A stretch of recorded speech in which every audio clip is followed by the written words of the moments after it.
Hello friends, સ્વાગત છે તમારું મારી યુટ્યુબ ચેનલમાં. તો આજે આપણે બનાવીશું દૂધીના કોફતા. જે લોકોને દૂધીનું શાક ના ભાવતું હોય તેને આ રેસીપી જરૂર ટ્રાય કરવાની જરૂર છે. દૂધીના કોફતા બનાવવા માટે અહીં રેસીપી આપણે ચાલુ કરીએ. એમના માટે મેં અહીં 500 ગ્રામ દૂધી લીધેલી છે. તેમને આપણે સારી રીતે છાલ ઉતારી લેવાની. છાલ ઉતારી લઈએ. ત્યારબાદ આપણે એક ખમણીની મદદથી આપણે બધી જ દૂધીને આપણે ખમણી લેવાની છે. આવી રીતે દૂધી આપણે એકદમ કૂણી અને સારી લેવાની છે.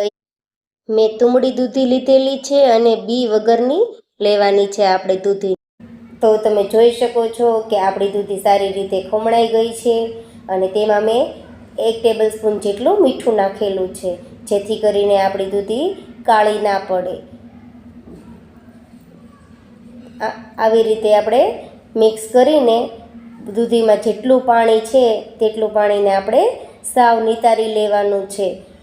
તો તમે જોઈ શકો છો કે આવી રીતે આપણે દૂધીને જે ખમણ કરેલું છે તૈયાર, તેમાંથી બધું જ પાણી નિતારી લેવાનું છે.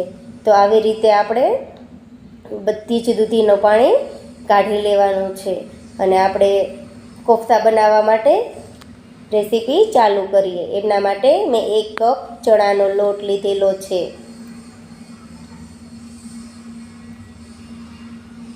આપણે કોફતામાં દૂધીનું પ્રમાણ થોડું વધુ રાખવાનું છે અને ચણાના લોટનું પ્રમાણ થોડું ઓછું, જેથી કરીને આપણા કોફતા એકદમ સ્મૂથ અને જાળીદાર બને છે.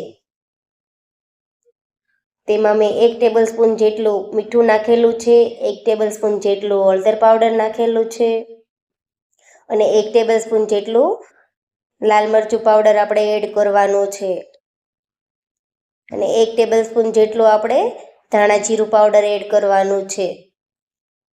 આ બધા જને આપણે સારી રીતે મિક્સ કરીને લોટ બાંધી લેવાનો છે. આપણી દૂધીમાં પાણીનું પ્રમાણ હોવાથી આપણે લોટ બાંધતી વખતે બિલકુલ પાણી એડ કરવાનું નથી. તો તમે જોઈ શકો છો કે આપણો લોટ બંધાઈ ગયો છે અને મેં હાથ ઉપર થોડું તેલ લગાવી લીધું છે, જેથી કરીને આપણે કોફતા બનાવવા ખૂબ જ ઇઝી રહેશે અને આપણા હાથ પર ચોંટશે પણ નહીં. તો તમે જોઈ શકો છો કે આપણા કોફતા બનીને રેડી થઈ ગયા છે. ગ્રેવી માટે મેં અહીં 2 નંગ ટમેટા અને એક નંગ કાંદા લીધેલ છે. તો આપણે ટમેટાને આવી રીતે કટિંગ કરીને મિક્સર જારમાં એડ કરવાનું છે. દૂધી કોફતાના શાકમાં આપણે કાંદા ટમેટાની પ્યુરી એડ કરીશું તો એકદમ ઢાબા સ્ટાઇલ કાઠિયાવાડી ટેસ્ટ આવશે. જે લોકોને દૂધીનું શાક ના ભાવતું હોય તેમને પણ ભાવવા લાગશે.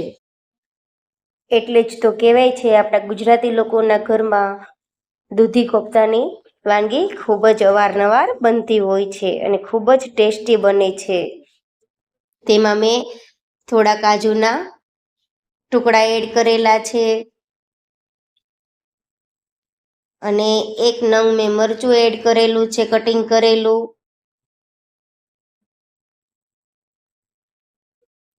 અને 7-8 કળી મેં લીધેલી છે લસણની, જેથી કરીને આપણા શાકનો ટેસ્ટ ખૂબ જ સરસ આવે. તો ચાલો આપણે તેમની ગ્રેવી કરવાનું ચાલુ કરી દઈએ. તો તમે જોઈ શકો છો કે ટામેટા કાંદાની પ્યુરી આપણી સરસ રીતે બની ગઈ છે. આપણે ગ્રેવી બનાવવામાં પાણી એડ કરવાનું નથી. કોફતાને ફ્રાય કરવા માટે મેં અહીં તેલ મૂકેલું છે, તો તેમાં આપણે કોફતા એડ કરી દઈએ. આપણે કોફતાને એ રીતે ફ્રાય કરવાના છે કે ધીમા ગેસની ફ્લેમ પર. આપણા કોફતા ધીમા ગેસની ફ્લેમ પર ફ્રાય થશે તો અંદરથી કાચા નહીં રહે અને આપણે આગળ પાછળ આ રીતે ફેરવતા રહેવાના છે, જેથી કરીને આપણા કોફતા એક સાઈડ તરફ બળી ના જાય અને થોડો બ્રાઉન કલર આવવા લાગે એ રીતે આપણે ધીમા ગેસની ફ્લેમ પર જ તળવાના છે. તો તમે જોઈ શકો છો કે આપણા કોફતા તળાઈને રેડી થઈ ગયા છે. તો આવી જ રીતે આપણે બધા કોફતાને ફ્રાય કરી લેવાના છે. તો તમે જોઈ શકો છો કે આપણા કોફતા ખૂબ જ જાળીદાર અને સરસ રેડી થઈ ગયા છે. એક કડાઈમાં મેં થોડું તેલ લીધું અને એમાં 2 નંગ લવિંગ અને અડધો ઇંચ તજનો ટુકડો અને 1 સૂકલ મરચું અને 1 તમાલપત્ર લીધેલું છે. આપણે તેને તેલમાં રોસ્ટ કરી લેવાનું છે, જેથી કરીને આપણા શાકનો ટેસ્ટ ખૂબ જ આવે. 1 ટેબલસ્પૂન જેટલી હિંગ નાખવાની છે. 1 ટેબલસ્પૂન જેટલું હળદર પાવડર નાખવાનું છે. ત્યારબાદ આપણે તેમાં ટમેટાની પ્યુરીને એડ કરી દેવાની છે. તો આવી રીતે આપણે કોફતાની પ્યુરીને વઘાર કરવાનો છે. આ ટમેટાની પ્યુરીમાં આપણે તેલ છૂટું ના પડે ત્યાં સુધી સાંતળવાનું છે. 1 ટેબલસ્પૂન જેટલી મેં એમાં ખાંડ એડ કરેલી છે અને આમાં 1 ટેબલસ્પૂન જેટલું મેં સ્વાદ અનુસાર મીઠું નાખેલું છે. તો આપણે પ્યુરી જ્યાં સુધી સંતળાઈ ના જાય ત્યાં સુધી આપણે આ રીતે ચલાવતા રહેવાનું છે. અને તેમાં મેં 1.5 ગ્લાસ જેટલું પાણી એડ કરેલું છે, જેથી કરીને આપણી ગ્રેવી ખૂબ જ સરસ અને સારી રીતે પાકી જાય. અને 1 ટેબલસ્પૂન જેટલું મેં લાલ મરચું પાવડર એડ કરેલું છે અને 1 ટેબલસ્પૂન જેટલું ધાણા જીરું પાવડર એડ કરેલ છે. આ બધાને આપણે સારી રીતે મિક્સ કરીને થોડીવાર ઉકળવા દેવાનું છે. તો તમે જોઈ શકો છો કે આપણી પ્યુરી સારી રીતે ઉકળી ગઈ છે અને એમાં આપણે કોફતાને એડ કરી લેવાના છે. તો આવી રીતે આપણે દૂધી કોફતાનું શાક બનાવવાનું છે.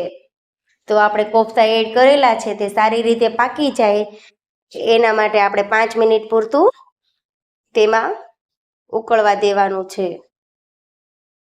તો તમે જોઈ શકો છો કે આપણે કોફતા ગ્રેવીની અંદર સરસ રીતે મેલ્ટ થઈ ગયા છે. ત્યારબાદ લાસ્ટમાં આપણે કસૂરી મેથી લેવાની છે. તેમને 2 હાથની મદદથી વાટીને એડ કરવાની છે. કસૂરી મેથી નાખવાથી આપણો કોફતાનો ટેસ્ટ ખૂબ જ સરસ આવશે. જો તમને મારો વિડીયો પસંદ આવતો હોય તો લાઈક કરજો, કોમેન્ટ કરજો અને શેર કરજો અને સાઈડ પર આપેલ બેલ આઇકન પર ક્લિક કરજો, જેથી નવા વિડીયોના નોટિફિકેશન આવે.